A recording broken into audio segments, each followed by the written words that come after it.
one of the clients was going through a session, and he's sort of like, when some people come out of the body-based breakthrough process, they come out like a bear coming out of hibernation. It's going, oh gosh, okay.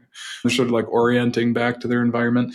And one guy was like, where did you learn this? And I was like, I don't know. This is kind of something I Frankenstein together over a period of time here now. It's been over a decade at that time.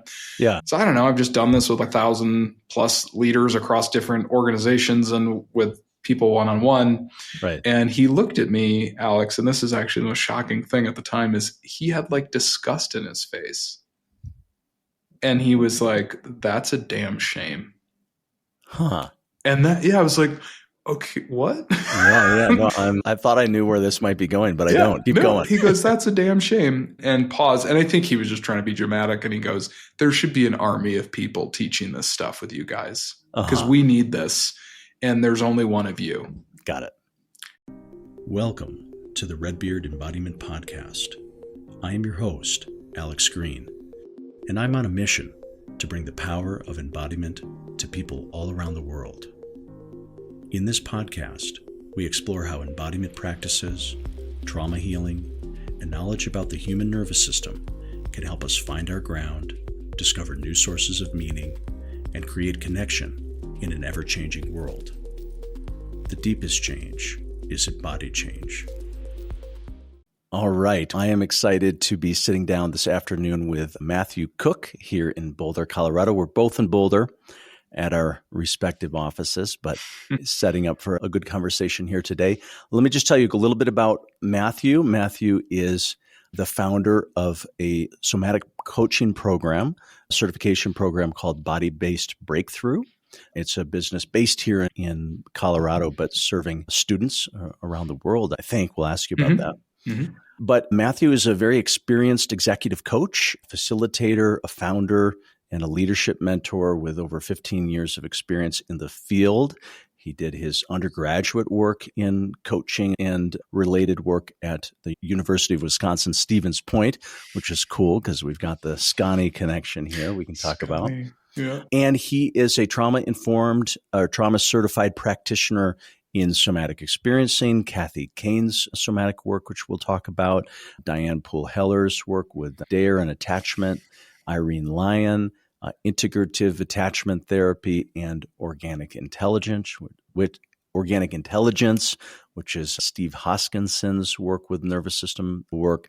So very experienced, and to me, as sort of a fellow Somatic, to use Gil Headley's term, somebody. And I've gotten to know Matthew here in Boulder over the last year and just have recognized very much a fellow explorer, somebody wanting to know the intricacies of how we tick, how we work at the nervous system level, and how the nervous system connects to our well-being and our psycho-emotional health, our physical health.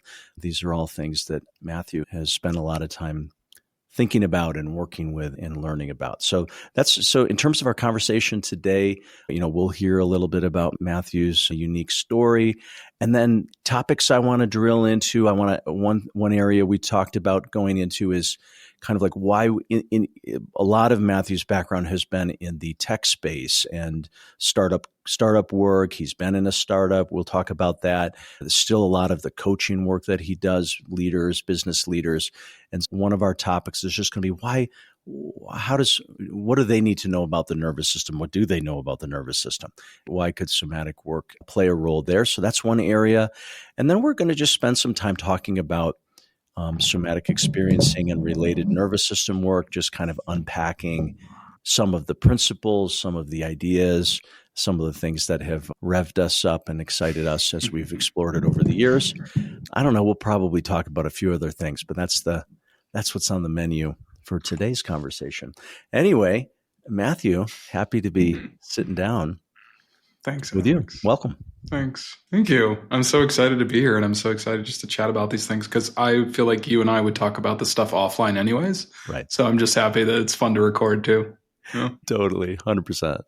Cool. Let's do sort of like the bio part of things first. Yeah. Just give us a version of, how you ended up in this field, probably some personal reasons, of course. Yeah. And then it's become the professional work you do. Yeah. Just sort of take us a little bit on that journey. Yeah. Yeah, thanks. Yeah. Out of university, I started working in tech. And that was a beautiful time in my life as everyone, like 23 years or 20, 21, 22, worked at a tech company. We were building the Netflix for optimal living, which is such a cool idea. It is a cool idea. What's the name of the company? It was called Entheos. Okay. So Theos, God, theology, the God within. And I was head of content curation. And so I got to work with 200 of the world thought leaders and everything from like neuroscience to productivity to conscious business, conscious parenting, mindfulness and spirituality, health and fitness, like kind of across the board. Yeah. It was kind of the coolest job on the planet because I got paid to learn. How long were you there? I ended up working with them for about 5 years. Yeah. And unfortunately, though, we were working 70-hour work weeks. It was. I worked 70-hour work weeks. I'll say that. And everyone else worked really hard too. But in doing that, unfortunately, at 24 years old, I kept getting these like dizzy, flu-like symptoms. It was like virtually every 2 weeks on Friday afternoon. And I would go home sick. And then Sunday afternoon would roll around and I would magically feel better. And then I would go work again. Go crush it. Go rock the week and things like that. We had the Thank God It's Monday was one of our things.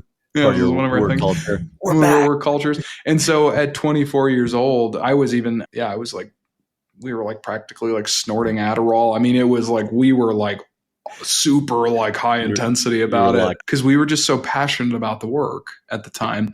But it was this very Tony Robbins-y, which I love Tony Robbins. We were just chatting about that. Tony Robbins is incredible. And, like massive action, go do the thing. It's great. And my body had another story or had a sort of another plan. And so I eventually just fully burnt out after about 6 months of that, like back and forth. I kept getting sick every couple of weeks. Yep. And so I wanted to understand like why my body and mind were at war with one another, why they weren't working together. Got it. So basically since then, however math works, 12, 13, 14 years, something like that, I've gotten myself like basically a PhD in trauma healing and burnout recovery, just of my own personal experience, reading like hundreds of articles, academic journals, studies, and getting like real trained up in this stuff. Thank you so much for that really generous bio. Just literally reading all the things. But yeah, I feel like I've gotten really lucky and who I've gotten to study with. Similar to you, it's like we've gotten to learn from some of these incredible masters of this field later in their lives. And so I feel grateful that we're getting to have this stuff passed down. Yeah. But yeah, I realized, Alex, this is funny. I realized it was in yoga classes and on really long walks that I felt like I got my best ideas. That was actually like the first like thing, like the first click. It was like, oh, I'm getting like good, like my thinking is more clear. And that's when I felt sort of most connected to myself while having, I have less anxiety. I feel more confident and less overwhelmed. And so it was just like I was starting to kind of piece together sort of the felt sense a little bit. But it was interesting when I was in these yoga classes, eventually, and this was the sort of genesis of body-based breakthrough or B3, I just started bringing a journal with me. And I found that, the yoga teachers and myself being one of them will say things like, and just let your thoughts pass like clouds, which is lovely. And there's always a time and a place for that. But I was like, no, these are my best thoughts. I want to keep these when I have these thoughts. I don't think like this the rest of the day. Normally, I'm just so overwhelmed and anxious. So I want to capture this. So I actually just started writing down my thoughts when I was in yoga classes. And I'd have teachers that were like, are you auditing my class? No, this is about me. Don't worry about it. And that was really it. And so I created this really like simple journaling and movement system. And I just began like showing it to friends, just sharing it for free, obviously. And like with a couple of clients who I thought might be receptive to sort of this weird woo stuff. Because at the time I was a high performance coach, as you can probably imagine. So let's optimize and let's high perform. And so it's so fun to talk about this stuff. I just realized it because I don't talk about it very often. But I found very quickly that people were having less anxiety and like even imposter syndrome and some of these things, like they were like really uncovering the truth of who they were on some level. And so it felt like we could predictably and reliably have these experiences for people, and really using this sort of science-based process to really link up and have the mind and body be in relationship. We sort of now joke with body-based breakthrough that it's like going on a date with your body. I like that. Hey, what's going on? Let's talk. What's up? So fast forward to 2021. This is just thinking from like a bio perspective. Fast forward to 2021, I was working with about 8 senior leaders at a large tech company in Santa Monica.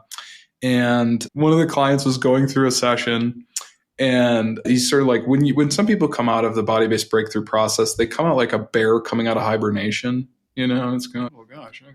They're sort of like orienting back to their environment. And one guy was like, where did you learn this? And I was like, I don't know. This is kind of something I Frankenstein together over a period of time here now. It's been over a decade at that time. Yeah. So I don't know. I've just done this with 1,000+ leaders across different organizations and with people one-on-one. Right. And he looked at me, Alex, and this is actually the most shocking thing at the time, is he had like disgust in his face. And he was like, that's a damn shame. Huh. And I was like, okay, what? Yeah. No, I thought I knew where this might be going, but I don't. Keep going. He goes, that's a damn shame. And pause. And I think he was just trying to be dramatic. And he goes, there should be an army of people teaching this stuff with you guys, because we need this. And there's only one of you. Got it. And so I think he was being a little tongue in cheek. But at first I was like, what are you talking about? But that was all I needed to hear, because that was in 2021. And so that was all I needed. So I thought, what if I could take my understanding of sort of like high performance coaching and that sort of industry, and then this trauma informed body based like background that I was starting to pick up. And what if I could simplify, streamline, systematize the entire somatic coaching process as I was seeing it, which is exactly what I did. And we called it body-based breakthrough, or B3. And then later that year, we had our first cohort. 6 folks came through, and it was so lovely. And so as I've continued to grow that business, it's been lovely. But I think what I feel more inspired about, and I think even the spirit of this conversation in some ways, is that I just can't stop learning about the body and about our biology and like how it responds to the environment and the people around it. It's just so cool. Yeah. So anyways, that's why I'm here. Yeah, I love that. Let's stay on B3 for a bit, because like to me, and I've never heard that exactly that like backstory. Yeah, that backstory. So now you've got me curious. Yeah. Tell me, and I guess our audience, let's include them too. Yeah. What are some of the building blocks, principles, axioms, like what, as you first Frankenstein and then later refined, what has this, tell us just a little bit about the process. Yeah. So essentially we're now training and certifying coaches and therapists and, mental health professionals or wellness professionals. But the process very broadly is we're looking to slow down, spend some time away from technology, ideally for about 20, 30 minutes. But it's cool because it's a practice that I first found on the yoga mat by myself, just kind of, and then eventually it became me just kind of like rolling around on the ground first thing in the morning for 15 minutes. So a clear movement component, you mean? Yes. Okay. Yep. Okay. Yep. Yeah. So essentially it's a combination of movement, simple movement, journaling, breath work, and coaching. Okay. Yeah. And in that order, or it could be any order? No, there is a specific formula, that we run through. And doing it. We're starting essentially with, we're here for somatic experience. Let's talk about it. We start with orientation. Yep. And we end with orientation. So basically my ability to sort of experience the environment around me, notice even what's kind of pleasant to look at in the environment, what, my ears take in, all of these things, but so that I can spend some time on the outside with the idea that the environment there aren't any immediate threats. Right. And then it allows me to go so much deeper inside. Again, this is all from just like my own personal experience. So I don't know if it works for everybody. That's what the science would tell me, but it seems like for most folks that by checking out the outside, going inside is a little bit easier. Right. So then we do a couple breaths, and these are all very cooling breaths. Most people that come in to do this work with me, are we'd call hyper aroused. So it's just, they're just more anxious as I am. So that's probably why I'm attracting those folks.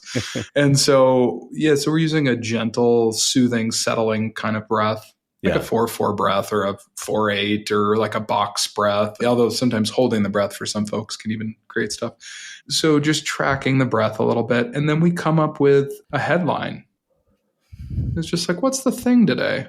The thing I want to look at. And sometimes it's as simple as just literally, what should I do today? What's the plan? What do we want to do today? And sometimes it's what's the next step in my career? Or how do I get my health back on track? Or how do I repair with my partner? Because we just got into a fight last night or something. I'm making that up. Yeah. And so that's what I kind of come in with. That's my headline. And that's why we call it a headline, because it's not like a paragraph in a newspaper. It's it's just what's the headline. Yep. And then do another breath or something. And then we'll come up with the desired experience. The desired experience. So it's, if this is currently in some level, I feel some confusion or unclarity, or I'd like to unpack this headline a little bit more. In an ideal world, assuming that everything worked out perfectly, what would I be experiencing? Joy, clarity, peace, trust, power, connection. Whatever those.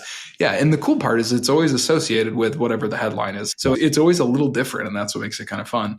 And then we move and we breathe, and there's some cool stuff in there throughout the process. But as we're moving and breathing, what happens is, and you and I could totally geek out on this forever, is this concept of coupling dynamics. There's these these disparate parts of the brain where memories and thoughts, and even in the body, that things are stored. Sometimes just by giving them some space to sort of bake, suddenly these thoughts just boop, they just click. And so it's kind of like people talk about like shower thoughts or eureka thoughts. Yeah. And it's really fun, Alex, because, and I don't know if you find this as a practitioner, but sometimes people just think I'm like a wizard. And I'm like, actually, that's just your biology doing that. I'll take 5% credit, but mostly that's just your body doing a cool thing that it's made to do. Yeah. And so it's really beautiful. And then at the very end, we do a process where we call deep rest, which is just incredibly integrative for the brain, especially the default mode network of the brain. And then we come out of that and we come up with an inspired action. And that's why I think organizations like working with us, because there's an action. But it is kind of nice because, I look at it as, I don't think we're doing anybody any, especially in the somatics world. Sometimes it's like we're hesitant to put actions on things because we don't know what's going to emerge. Right. But I also kind of look at it as, I don't know that we're going to do any harm, because somebody just spent 20, 30, sometimes upwards of 90 minutes with their body.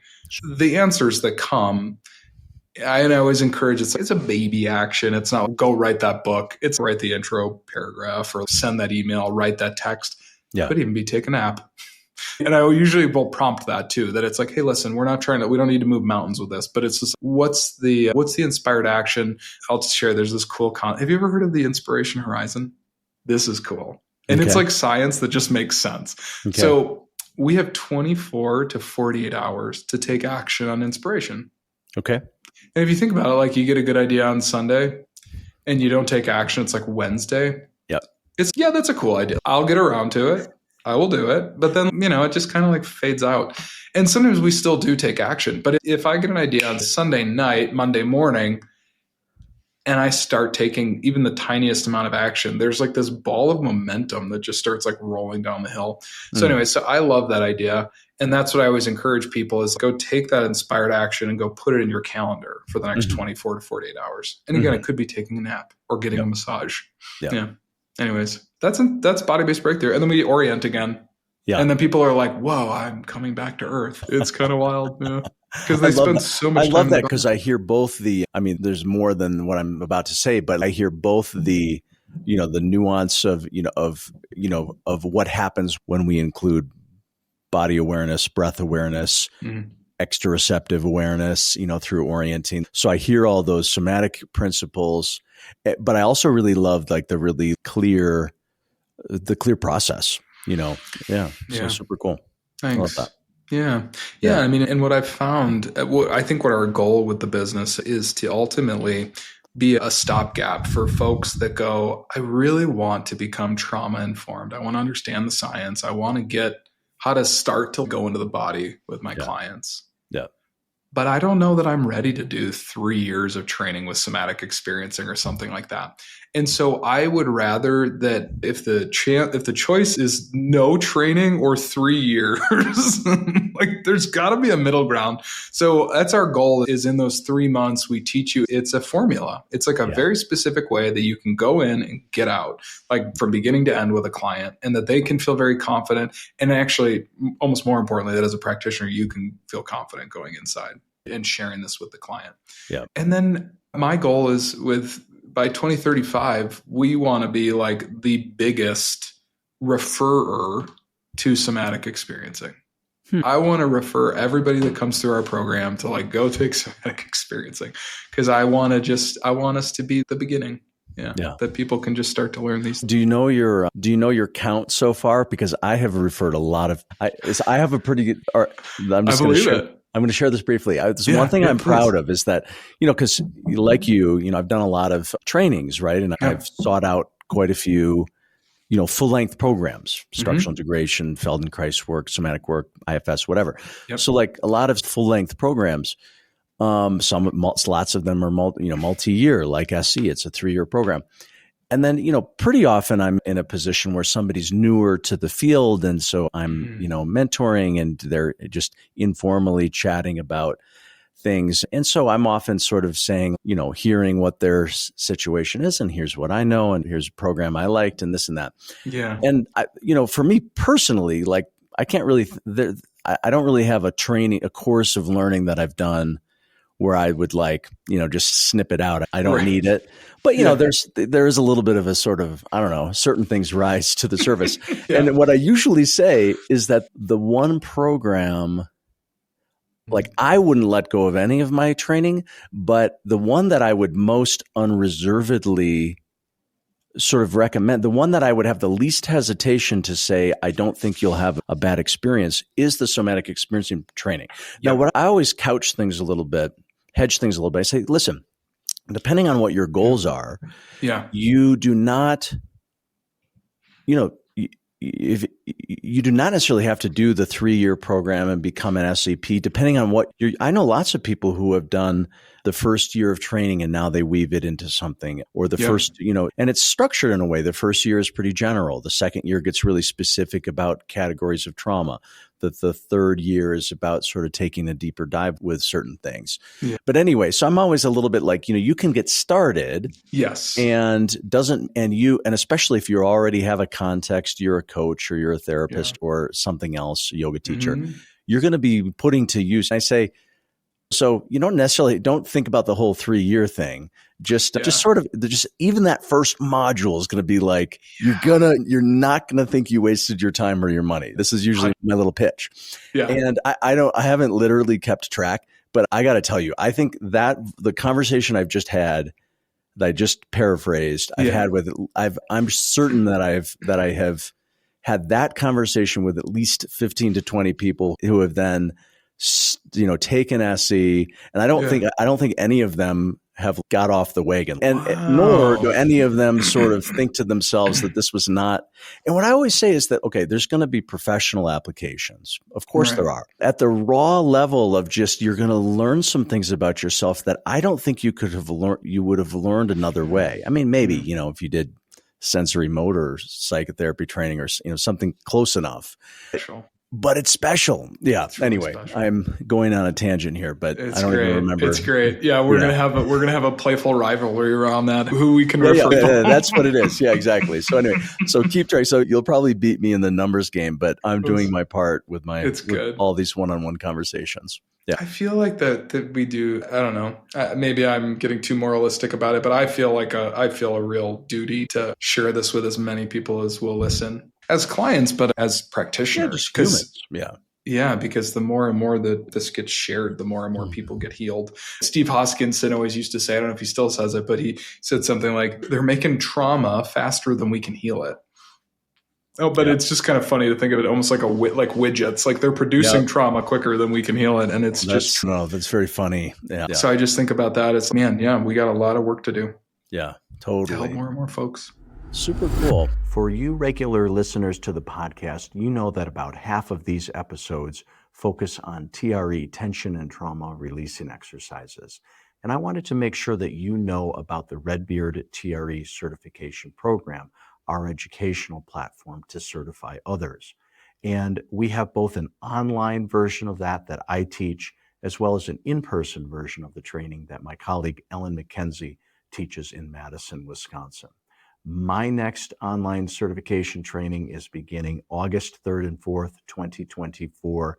That's the first of 3 modules.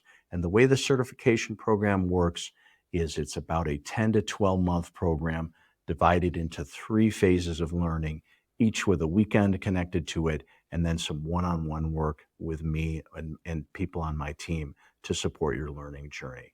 TRE has been a life-changing modality for myself. It's open to people with any background. I wanted to make sure you know about the program. You can find more information at redbeardtre.com. Where should we go next? Yeah, that's the mission and the vision for B3. Super cool. B3. Yeah. But I think for the purposes of Redbeard, I mean, I could nerd out about SE with you. We can go down that rabbit hole even more. Yeah, totally. I think, so here's the rabbit hole I want to go down is, so you've kind of alluded to this phase of sort of Frankensteining, reading a lot of things, articles, books, practicing stuff, yoga, you have a very significant yoga background. Mm-hmm. And I don't know what you're not gonna be able to share all the key moments, but what were certain things that were like an aha for you, or somebody's work came on your radar, or you first learned the term, ventral vagal nervous system, or so, just the little moments in your self-learning that you look back on and you say, oh yeah, that's when I really recognized X, the biological nature of this or whatever. Just a few of those would be, I think, cool to hear about from you. Yeah. That's such a beautiful invitation, Alex. Thank you. I mean, what's initially coming to my mind is 300 things. But I'll say that when I had a therapist at one point. I first started out, and I remember going, that's like this, like just you're trying so many different people, trying to find the right fit. And I found Irene Lyon's community. And Irene Lyon does really beautiful stuff with Smart Body, Smart Mind. Yeah, that's what it's called, right? Is it Smart Mind, Smart Body? I forget, but yeah. It's one of those. And she had a Facebook group, and I posted in there, does anybody know a male?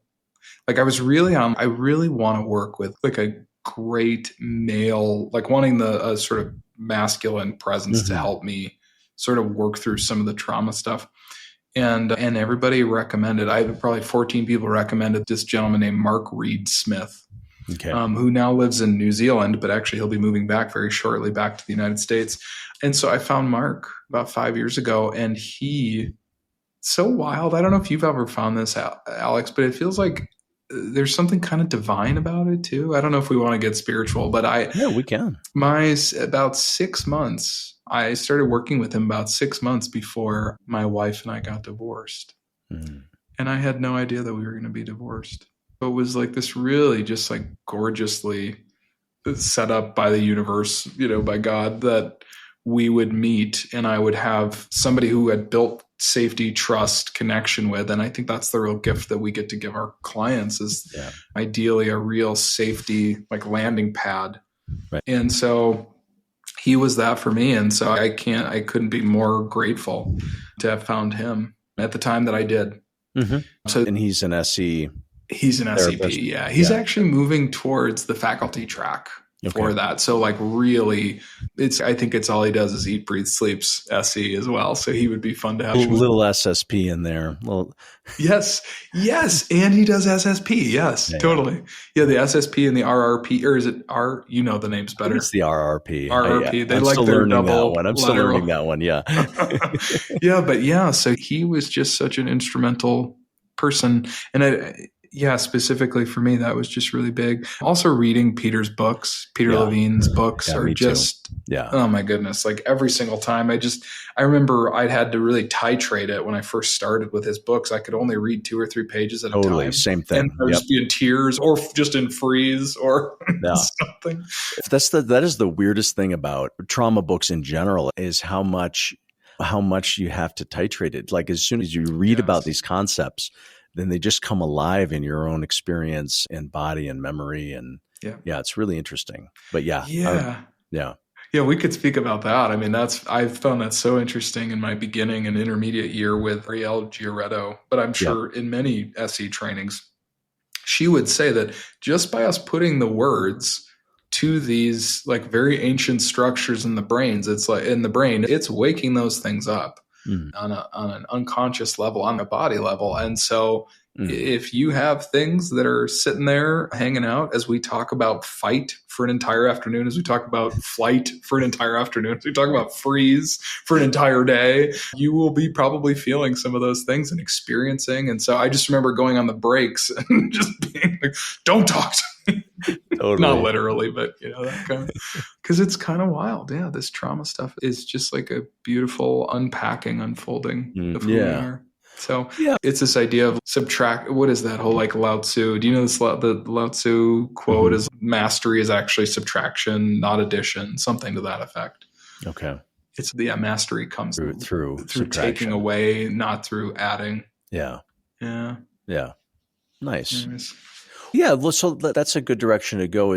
Maybe I'll offer a few reflections too. But as you think back to your the SE training process. And I alluded earlier to how, you're going to learn some things that are cool to work with others, but you're going to almost for sure learn some interesting things about yourself and how you work. I mean, to me, that's one of sort of the big opportunities of going through the training.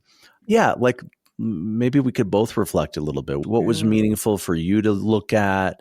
You had already done SE work with Mark, I think, before you began. Yeah. Right.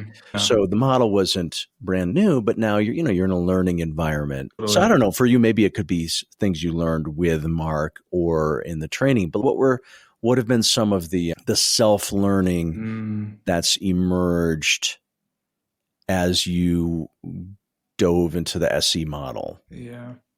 I mean, I feel like just about everyone that I've met that I've talked to about this, it feels really relevant and real for them. And it was certainly for me, was all of the thawing out. I was so functionally frozen, especially having like sort of grown up inside a tech. It's sort of this like grit your teeth and just get through it kind of thing.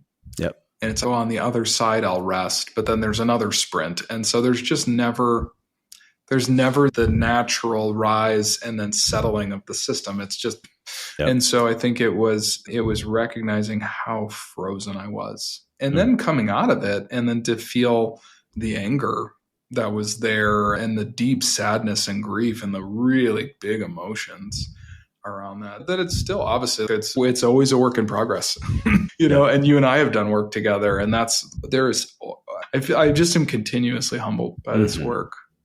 Yeah, I'm kind of curious for you. Yeah, what are some of the big ones for you? I'm trying to rewind my memory tapes here a little bit because I'm trying to remember what my initial. I'm going to share a quick story about leading into SE because it was really on a whim. I didn't have an SE therapist first. I was living in Madison, Wisconsin at this time. Yeah. I don't think there were any SCPs. There might have been one or two. Yeah, there were one or two, but not that I knew. But later, when I looked up in the directory, there was like one person or two. Yeah.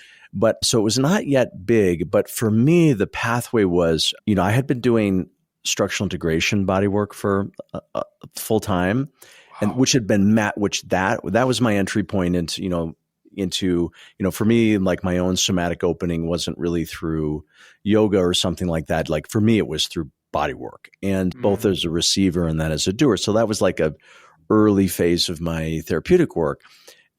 But one thing had led to another, and I had gotten really interested in TRE. That's the neurogenic tremoring sort of practice. And the reason that had hooked me in is because I had a really significant and sort of life-altering random discharge trembling thing that had happened like before I ever even trained in bodywork when I first went through the Rolfing 10 series. So I'd had this big discharge, but was that a demon? Well, like I didn't have any vocabulary around nervous system or anything. And the bodyworker didn't know anything either. And then when I became a practitioner, I would see that pretty often, that somebody would either have a big or anywhere on a spectrum of, what I would think of as a discharge, some release of energy. But again, I had very little framework for understanding what it was about. And so for me, the big hit when somebody showed me TRE was like, it was pretty much exactly duplicating the thing that had happened to me and that I would see sometimes. And so that was like, whoa. And that then opened up my whole, that was my first entry point into the autonomic nervous system. I call it the neurobiological revolution of the last 20 years, from, I think Peter was one of the earliest sort of thought leaders in this, but then, Bessel van der Kolk jumped in and others, Bob Scare and Dr. Berselli and Pat Ogden, and of course, Stephen Porges, the polyvagal guy. And so that I had been looking prior to this time period, I had been looking at body mind stuff from a pretty deep Eastern perspective, because I had been doing Zen training and I still really value that Eastern perspective, but it was like something woke up in me, which was like my inner science geek. And I had been earlier in my life, I was going to study science, but then I don't know, I kind of drifted from it. I went into philosophy and then all this other stuff. And so this inner science geek woke up that was like, wow, like we know there's all these like things that we know about what's happening in the underlying nervous system, not just like the way I guess I used to think of, okay, so sure, we digest some things, we mount an immune response. Okay, cool. Right. But somehow tying our biology into how is it that we respond to stress? What are our stress tendencies? What happens if something really stressful or traumatic has happened? Right. How does that still stay with us? And once that lens was opened up to me, I just started seeing it everywhere in my clients and then also in me, that lens of how is my body reflecting how I relate to stress as both present and past. Right. And I was like, nothing in my structural integration training had really looked at that. Certainly not from a scientific perspective. So anyway, so for me, and after I was sort of doing TRE, I was like hungry for more of this. And so I got Peter's books, and I remember reading those too in a titrated way, and they were so impactful because, again, it's sort of speaking to all these things. So anyway, so I show up this training in St. Paul, Minnesota. I just register. I'm going to go do a module 1. And I went in, Abby Blakesley, who you're going to see later this afternoon. You should say hi for me. Anyway, so I show up into this training hall, mostly psychotherapists, couple body workers, whatever. I'm coming in as a body worker. And, I think it was that first module was 4 days or so 3 days. I can't remember. Anyway. And the thing that had been frustrating to me about Peter's books, In an Unspoken Voice and Waking the Tiger, those are kind of the two main ones that I think of, was that like the theory made perfect sense or like really resonated with me about the processes, and there were great case examples. But what felt super missing to me, and maybe they're in there, and if I looked at them now, I would see it. But my impression at the time was, this seems really compelling, and I have no idea how the actual therapy model works. Oh, yeah. No, it doesn't. It was like, okay, this stuff makes sense. Biology, animals, fight, flight, freeze. And I'm hearing these sort of really interesting outcomes through the case studies. But I'm like, trying to picture like what are the mechanics of the system. So I don't know.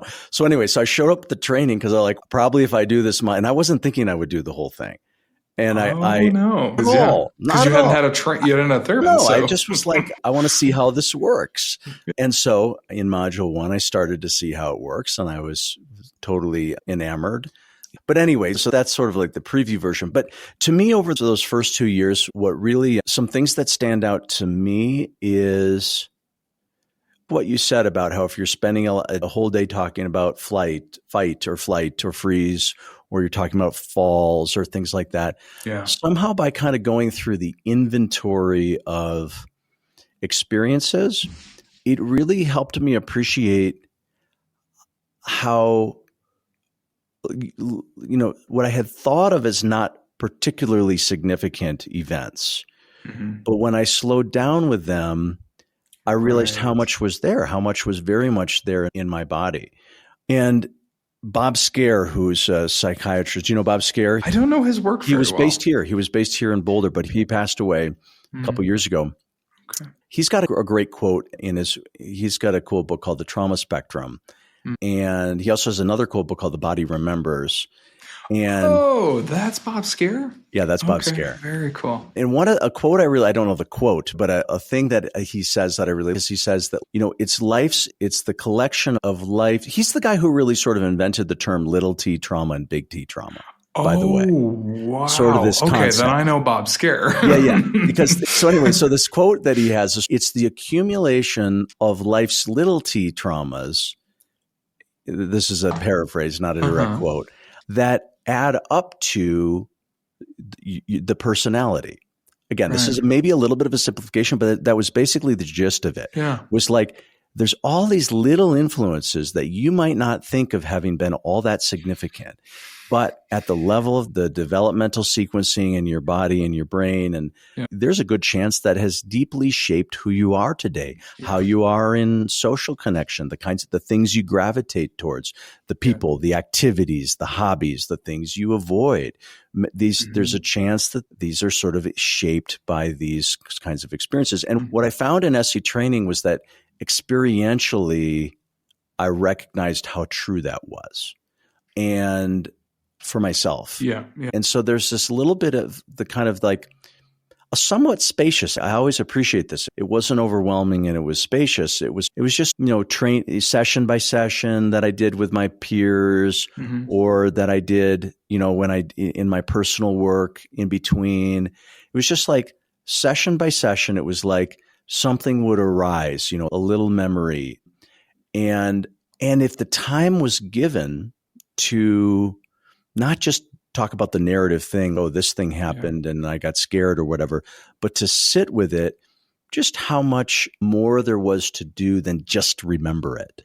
And there were a few things that were like pretty key for me to resolve. Again, like one example was sort of minor, but one time when I was, 10 or 12 or something, some kids, we were playing around in a playground, and then some older kids who were kind of like hooligans stole our bikes. Okay.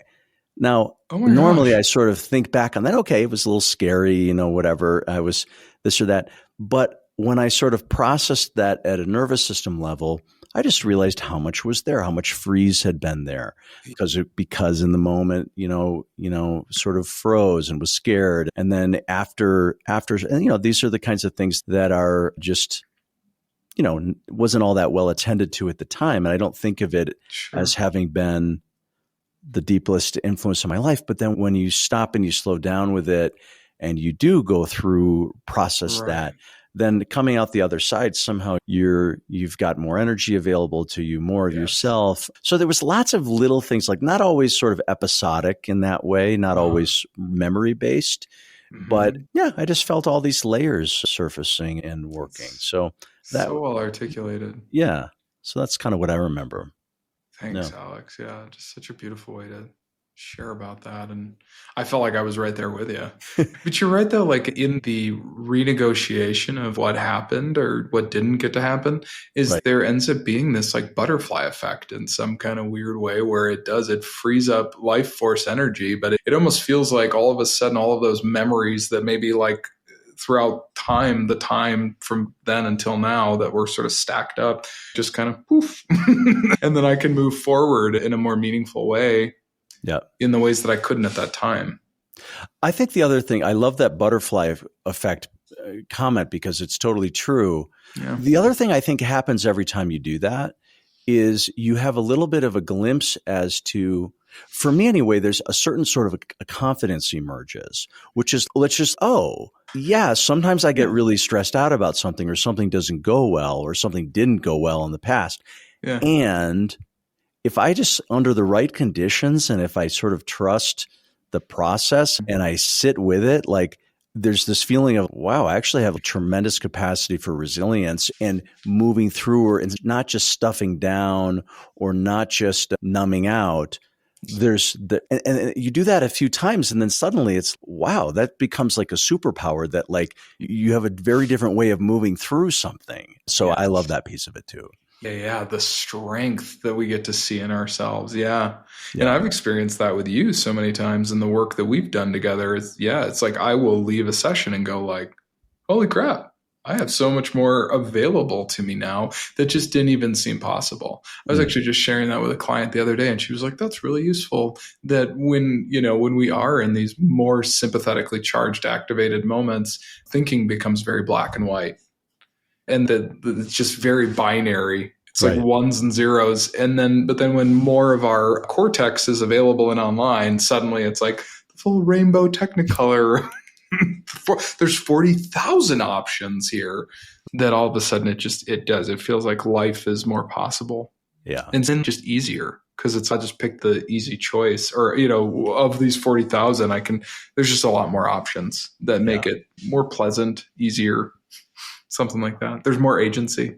Yeah. Nice. I get excited about that. Yeah. For myself, but for my clients. I think what's also interesting about SE or just the somatic work in general, I went to my first module for organic intelligence, which we briefly chatted about. And I remember talking to one of the women and just in my naivete, her name's Robin, and I'm struggling to remember. I think it was Robin Crane. Do you know Robin Crane? No. Maybe? I think it was Robin. And I was like, so what are the techniques? Kind of a little bit like what you were saying. Okay, like what's the mechanism? How do I fix people? 24-year-old, 25-year-old Matthew was asking. Right. And she was like, well, it's kind of cool because the longer you do this, it becomes more just kind of like a way of being. Like which sounds like such bullshit. It sounds like total on the bullshit. surface, which sounds like such bullshit. Which is my first thought is like for me, if I was 24, I'd be like, wow, what a shitty answer. No, that was kind of how it felt. Yeah. It's like, what does that even mean? Yeah, no, but it's because but now I know what that means. Because it becomes this all-pervasive way in which you approach life. Yeah. And so it's not something I'm doing to a person. It's a way, because I think some therapy can come across as this like something that we're doing to someone. Oh, yeah. I mean, there's lots of therapies that have a protocol, of course. Yeah. I'm doing this thing at you rather than this sort of relational way of just existing together and feeling this organic rhythmicity of the system, which I love. Steve Hoskinson says that the organic rhythmicity of the system, the pendulum, and just to support people's systems to do the thing that they just naturally want to do and that we want to naturally do and that just feels good. Yep. That gets me excited. I'm like, that's why I do this work. Totally. I just want to keep doing that thing. I want to keep riding that wave. Let's talk about Steve for a second, because I learned a lot from Steve through indirectly. And Twig, but but because I had to miss one module or maybe two modules. I can't remember. No, maybe it was just one. I think it was just one module. And so I did it by video, and Steve was the person. Steve. And I've never had this. I mean, it was a decent number of hours of video, but I've done that before in other situations. I literally feel like I know Steve, even though I've never met him. Just from this one weekend of watching these videos, something like I actually really felt like I learned a lot of his particular flavor and style just through that one exposure. But anyway, my stereotype of Steve, or my caricature of his sessions, is that if we just watched a session, like is somebody an outsider? Wow, so those two people just sat there and chit chatted for 45 minutes. Chatted. Yeah, just chatted. But to me, that's the sort of something I appreciate so much about Steve is like how unintervention-y it is. Yes. He actually calls it the free association conversation. Right. Yeah, we're just kind of shooting the shit for an hour. Okay, thanks so much. We'll see you next week. Exactly. But it's what he's tracking and perceiving, and in a nonverbal way, highlighting and joining, and therefore amplifying, and therefore it's in the spaciousness of that kind of conversation, and then allowing for the organic rhythmicity, or letting the organic rhythmicity unfold. Yes, right there. And so often when somebody's organic rhythmicity is happening, whether we're a therapist or not, but especially for a therapist, there's lots of times when we are interrupting somebody's organic rhythmicity, or if we're talking to a friend. And something a little bit, we think of something else, or maybe unconsciously, I don't know, we don't want to go there. We steer the conversation somewhere else. Right. So there's actually something really profound about how he's structured that work. Yeah. No, totally. I mean, I think about Alan Shore's work in development, and he talks about how the caregiver with the child is mirroring, matching, and marking. And that is very much so what Steve does in that work. Is I'm going to mirror your, generally I'm going to match the energy of it, and especially right. And for a newborn, for an infant, it's actually also to mark it. You are happy, so it's like also setting in that's right. Yeah, exactly. That's the thing. Yeah. And that is something that Steve really does. And I'll have the humility to assume he does know that. I don't know. Maybe he doesn't know that he's doing that, but it's cool that he's absolutely matching the way that an infant and a parent, a caregiver, how that is meant to unfold. Yeah. And that can be repaired even at 98 years old. Yep. I think that's what's so cool is all this work, because we're working with implicit memory. Yeah. And tell me if this is just totally off the rails, but I'm enjoying the geeking part of it. It's all in the body. Like the body lives outside of time and space. Mm-hmm. Yeah. And so it is so wild that we get to recover and bring back as Peter says, the innate goodness and wholeness that we have by repairing these things that happened 20, 30, 50, 70 years ago in some cases. Yeah. It's just so wild. No, and his phrase that, trauma is inevitable, but it doesn't have to be a life sentence. Yeah. That sort of phrasing. No, to me, I think everything like my appreciation for SE and related work is it all boils down to that it's created in me like this just enormous optimism that I wouldn't have had otherwise, because at a certain period of time, I felt really weighted by, probably this is sort of through my work, people will often go through, compassion fatigue and, sort of really spending time with suffering, other people's especially. And so there was a time when that felt very heavy to me, when there was a certain powerlessness to it. What is there to do in the face of, these kinds of things? And don't get me wrong, and I'm not like trying to, suffering is still a major thing to contend with on a day-to-day basis. Mm-hmm. But the huge optimism that emerged for me was that at least some of our suffering, that to the extent that there is a huge amount of that suffering is going to be a major influence on our world, that the capacity for resilience, not like in a superficial sense, the capacity for healing and changing and accessing something even after 20, 30, 40, 60 years. Once you see that happening, once you see that is the case, it's the opposite of the powerlessness. It's just this, it's just, wow, you don't have to give up hope. If there's safety now, then can we let that in, and can we let that into the biology and the brain and see what happens? Mm-hmm. So anyway. And then we get to do it together. Exactly. I think that's like just bringing in the DARE stuff, the dynamic attachment repatterning experience thing. Diane Pull-Heller. I flub it every time. It's just like the longest. It's great. But the attachment stuff, it's just, man, that we get to do that stuff together. Ariel this is Ariel Giretto's story. She would share that she was contracted in her 20s to go to this, and I'm going to totally flub this up, but she went to sub-Saharan Africa to work with this. There was a tribe there, and they were going to learn something about the nervous system or something to that effect. I don't remember exactly all the context, but she went over there, and the gentleman that brought her over there, and it's so wild, his Jeep flipped or something, and he passed away, literally as she boarded the plane. So she came, and they were having the funeral. He had just died. Yeah. He had just died. Yeah. And so they actually flew in his family, his mother, he was from Britain, and they flew in his mother and his father, and it was a tribe, and they grieved with the family. They just bead in the wailing and the tearing up. And I think we all know like sort of the stereotype of Britain is it's a little bit more close-lipped and stayed, and we're not going to do this.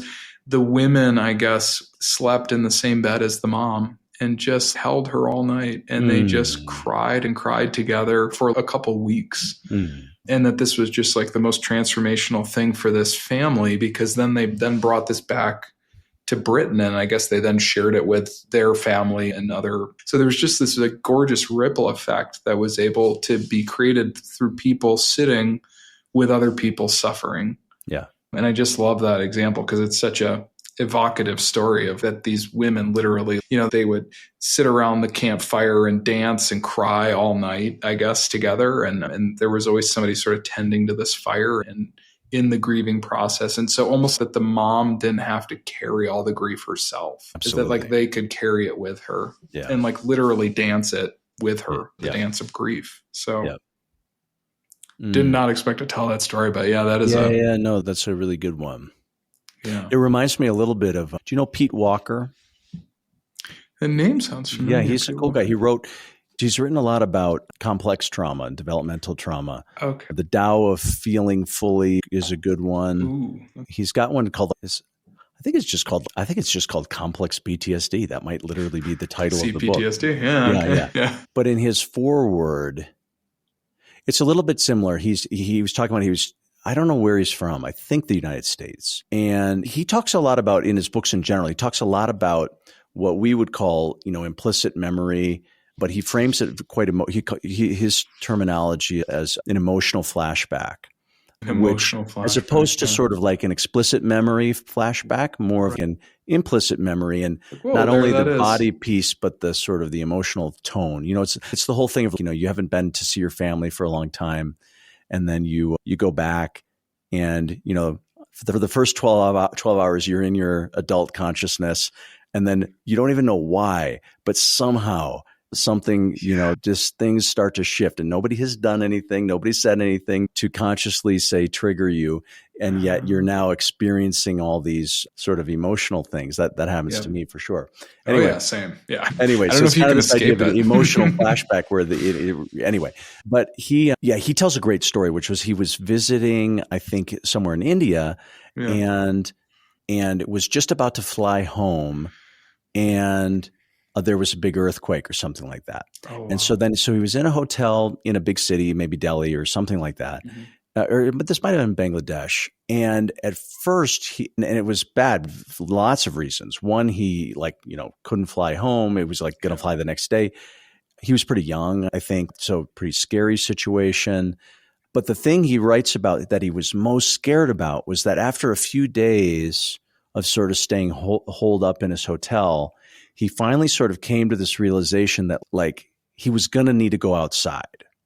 And he was terrified because he had never been around sort of abject suffering. People had been killed and there was rubble and there was, he'd never been in that environment. He hadn't been in a war. So he'd never been in that sort of kind of space. And so but for some reason he had to go out. I think he needed to get food or something. Uh-huh. And anyway, so he was just like, wow, what, can I take this? Can I bear witness to this? Right. Yeah. And then what he writes about very movingly is that he had a really profound experience, which was that as much as, yes, he was bearing witness to suffering, what he was really impacted by was he was watching the way, and I'm going to tear up as I share this, but he was watching the way that people cared for one another. What he was really struck by was, the human spirit that had emerged and just how people were caring for one another. And he realized that if this had been a situation, back in his hometown, it would not have been that way. That how people, I mean, there might, maybe some of it, we hear these stories with, there's that human instinct, I think, is here all the time, but he saw it at a level that was just culturally innate, sort of like what you're sharing about in this grieving process you described. And he was so moved by it, and he realized that the culture he had grown up in was so disconnected from those basic levels of human caring. And so then he just realized, one way or another, he needed to figure out how can the Western person reclaim, those sort of parts of himself. Anyway, just, another sort of, in a way, a similar story. Yeah. Of how we come together and how we can see that. Yeah. Yeah. Wow. That's a really profound one. I mean, it is. It's just so beautiful. That's what I'm just so immensely grateful for this work. I mean, it's like selfishly that we get to heal as we heal other people. And also that like other people get to feel seen and heard and understood. And yeah. I don't know if this feels like the right pivot here, Alex, but I know that we've talked about this a little bit too, is your work with IFS.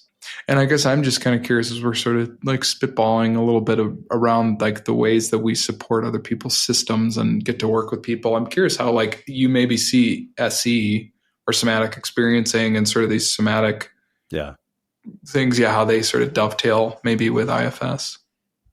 Yeah, totally. I'll give you this. Yeah. I mean, I think they dovetail a lot. For me, what it was, how I ended up bringing an IFS lens, and like now I consider it one of my like really core modalities, like SE is like right here with me. IFS is now kind of right here with me. And I like that they're right at your chest, actually. Yeah, they're right here. Yeah. They're right here with me. But I'll tell you this, I'd heard a little bit about IFS, but but it was really through Vanessa, my wife. She'd done a lot of IFS work. And then she started doing some training. This was early in the pandemic. And at first I thought to myself, as I heard about the process, I said, okay, I feel like I'm kind of working that way already, like with somatic experiencing with SIBAM, which is where just for our, I know you know it, but for our audience for purposes, SIBAM, it's sort of the idea that like if there's a sensation, then there might also be a memory or an image that goes with that. There may be a feeling state or an affect or an emotional tone. It's what are all earlier you're talking about coupling. It's how are these things all kind of woven into our experience, so to speak. And so I kind of thought to myself that like when I did somatic processing with people, like there was something intuitive about the parts model, but I also didn't really think to myself that I necessarily needed some training in that because I don't know, I felt like I was doing pretty good work, and I stand by that even now. I was saying, I'm sure you were doing really no. So no part of me thinks that like I don't think that SE is incomplete, and so you need to do this. But for one reason or another, it was really actually talking with Vanessa, and so she shared a little bit about. And I just thought, okay, I'm appreciating there's a certain structure that's coming in. Okay, we can sort of set this aside, and then also this relational piece where this part can talk with this part. Right. And so I started to see how there was an organizing principle that that was a little different and was new. And so I thought maybe having an organizing principle would be nice. And, anyway, one thing led to another, and I ended up doing the training. And what I am now using that model quite a bit, and the way that I hold it now, and there's a lot of parallels. It's like in IFS work, a key principle is they call it self, capital S self, or self energy. And in DARE work, you'd be very similar to sort of secure attachment.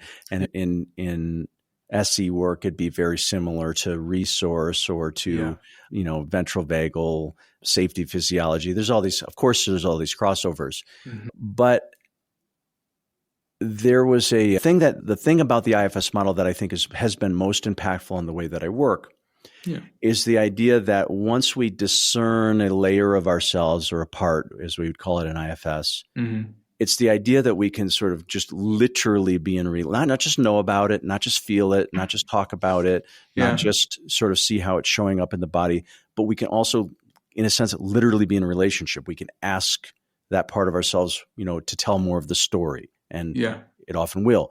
We can reassure that part of ourselves. We can bargain a little bit. Hey, instead of getting, a level 9 of anxiousness when I'm going to give that public talk, hey, let's work together a little bit. Maybe like it's in both of our interests or maybe I can help you not get quite so anxious next time. So there's this relational piece that I have found very impactful.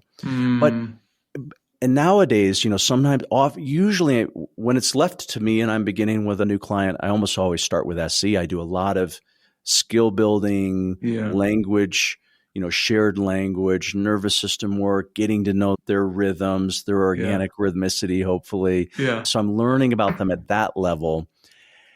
And where I would bring in the parts work is if there's some aspect of their personality or their history that they're just wanting to explore in a really specific way. And then I think the framing of that gives a good scaffolding. So that's one thing, but the opposite is true too. So I have a fair amount of people who will come to me and they've done some IFS work, but they're curious about can it be more somatic? And, so that's what I usually explain is that even though, maybe we're working with parts and we're sort of following a little bit the format that we often would do with IFS, to me, my SE lens is never leaving, because as we're talking with the part, there's what's happening at the nervous system level. Just like in SE, I'm frequently taking pauses with a part. We always use the comment that, our sort of speaking brain or our thinking brain moves faster than our autonomic nervous system. So a key principle in SE is slowing down. So it's not just a cognitive insight, or thought, but that the rest of us is sort of coming with it. And I find that is really important to do in IFS work as well, as sort of how to stay with something and not only do the dialoguing piece, but then also now what's the change at the nervous system level. It's gorgeous. So to me, they fit together really smoothly. Yeah. I mean, as you're saying it, I mean, maybe this is just different words, same thought.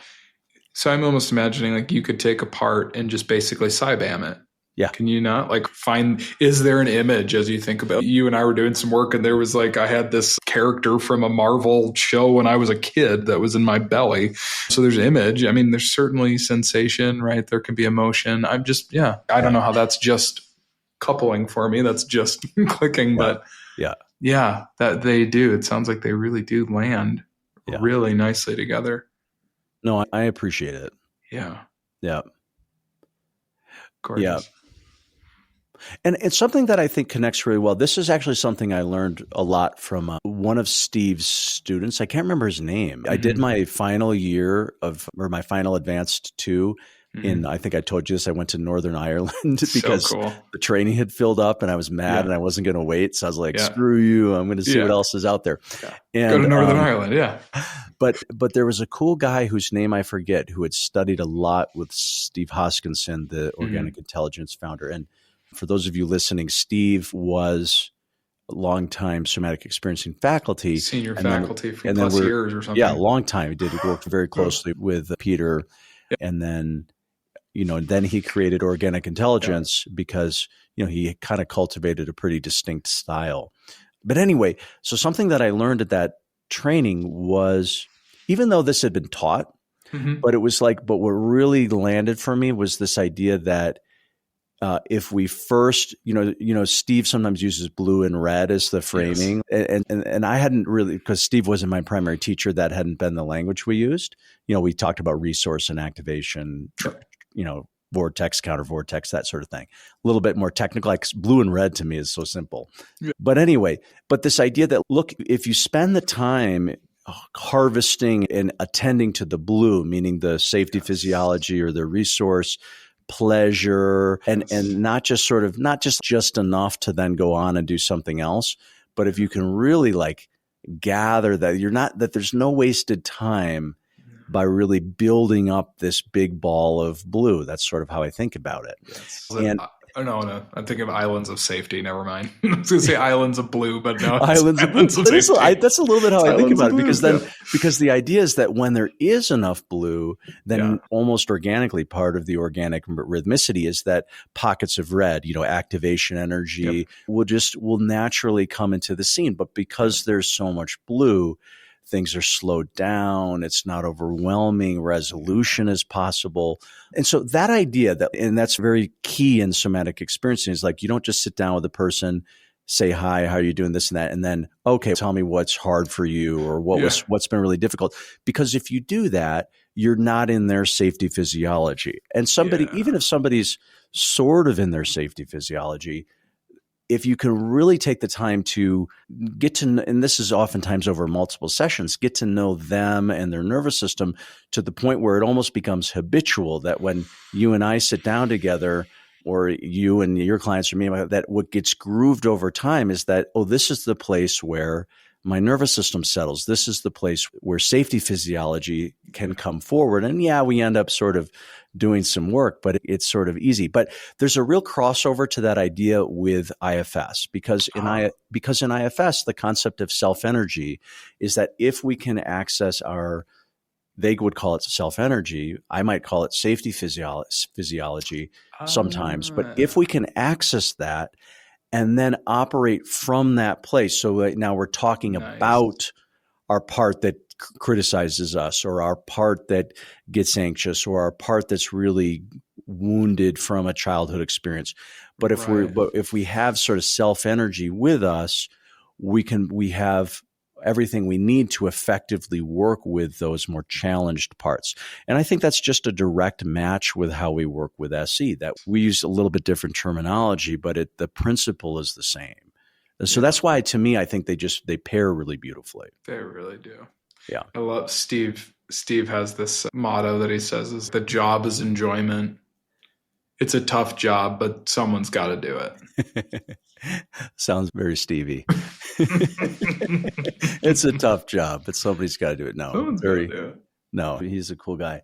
Yeah. So here's something I'm curious about for you, Matthew. Like what, sort of looking ahead a little bit. As you've learned a lot, you've studied a lot. Your B3 has a lot of traction. You've got a clear why on sort of what you're doing with B3, and I think a pretty clear why on, you love doing the one-on-one work as well as a rich environment. But yeah, what do you, as you sort of go ahead, like what are you interested in studying or doing, or, what do you see when you look ahead a little bit?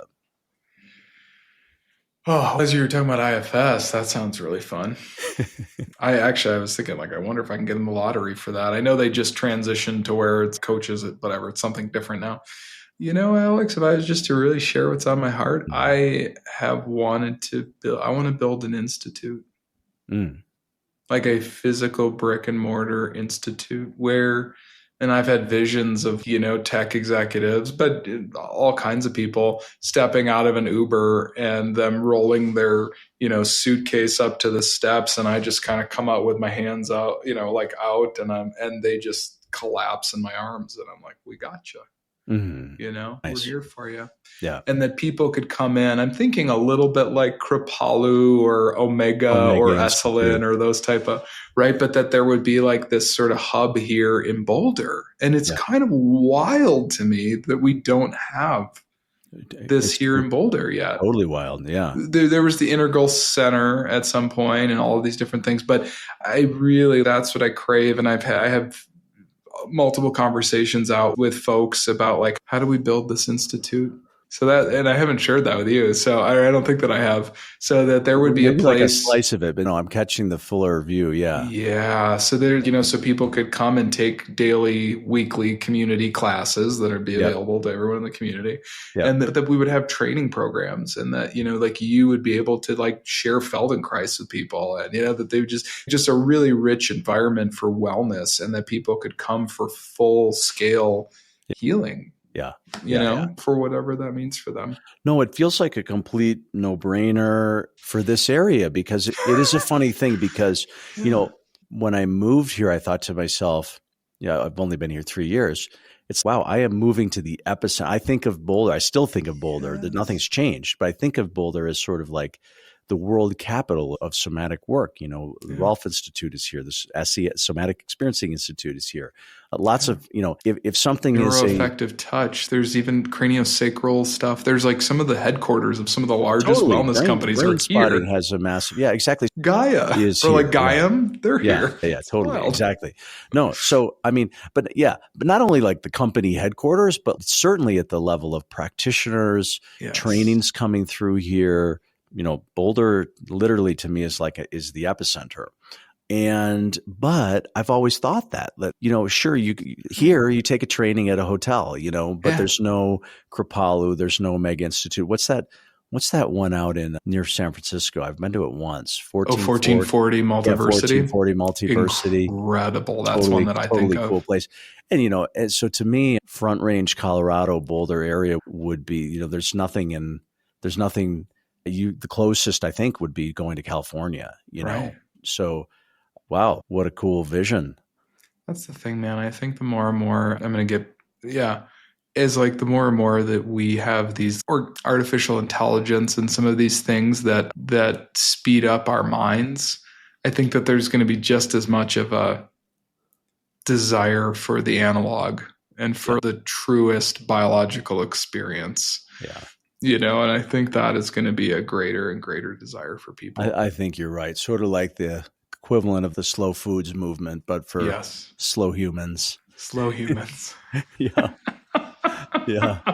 You heard it here first. I never thought about it. I never thought about this, but Steve must be really congratulating himself for the organic intelligence naming, because now as we enter, as a indistinction, personally, I'm not like an AI. I'm not against AI. I think I follow AI pretty closely and I'm pretty excited about it. Yeah. And as AI starts to do a lot of, what humans previously devoted a lot of their brain power or physical activity to, this is what I thought. Then what are we going to do? I think we're going to be, I'm hoping that then we can really sort of step into our humanness more, creativity, but also, our biology. Yeah, exactly. Yeah. So anyway, so Steve cornering the organic intelligence, that was like a kind of a smart move. It was smart. In 100 years, maybe organic intelligence will be rare.